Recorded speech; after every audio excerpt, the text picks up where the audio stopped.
March 2, ipaday sa kuha, March 2, it was revealed to me. Unang-una sa inyo tanan. Tari, me now. And also to the world. No one shall hurt the Son. By word, by thought, and by deed. Ayaw pagunahunag dautan nga makasakit sa anak, bisan sa pulong, bisan sa hunang-huna, bisan sa sulti, o bisan sa pagduha-duha. Wala na itugutan ng amahan anak. Nagpabili ng he that honoreth the Son, honoreth the Father. Ayaw gyud mo panghilabot na dito. Ayaw mong duha-duha, bisan sa inyong hunang-huna, ang anghel nagatanaw sa inyo ha. Bisan sa hunang-huna, ayaw gyud ko ninyo sakiton, pinagig pagduha-duha. Bisan sa pulong, bisan sa conversation, the Father will not forgive it anymore. That's why, karon ko nakakita, there is an unforgivable, unpardonable sin. And this is it. Okay? Oh. Son of man, buhaton ni mo tanan sa iya. Katugibon la, as a son of man, kay nilon ko as a son of man lang. Di wala mo sila to, son of God ko. Son of man lang ko. So they did everything they could possibly do to hurt me. But now, ipaila sa amahan ang Son of God.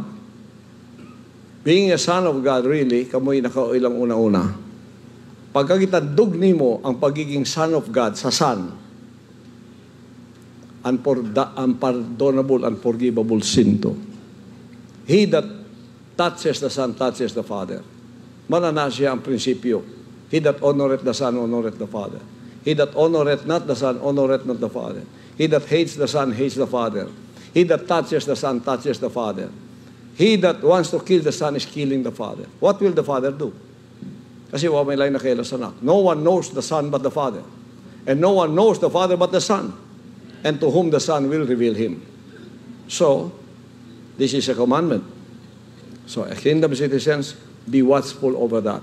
There is a circle within the kingdom nation, which is the Holy of Holiest, which is inviolable, which is the Father and Son relationship. Don't go near that. Na kuryente mo. Ang kalibutan na kuryente na. Oh, kanang-tanan nagdaot sa kuha, maluoy ko. Di na gid na sila mapasaylo. I am sorry to say that. May patong ni gawas, nga wala gid ng hilabot. Bisa ni gawas sila. Okay pa.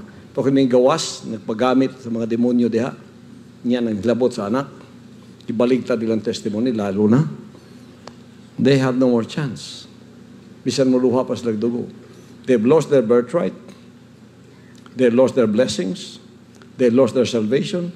They've lost their souls forever. Kung muduol sila diri, bisan mo luha pagdugo, pareha sila kang Isaw.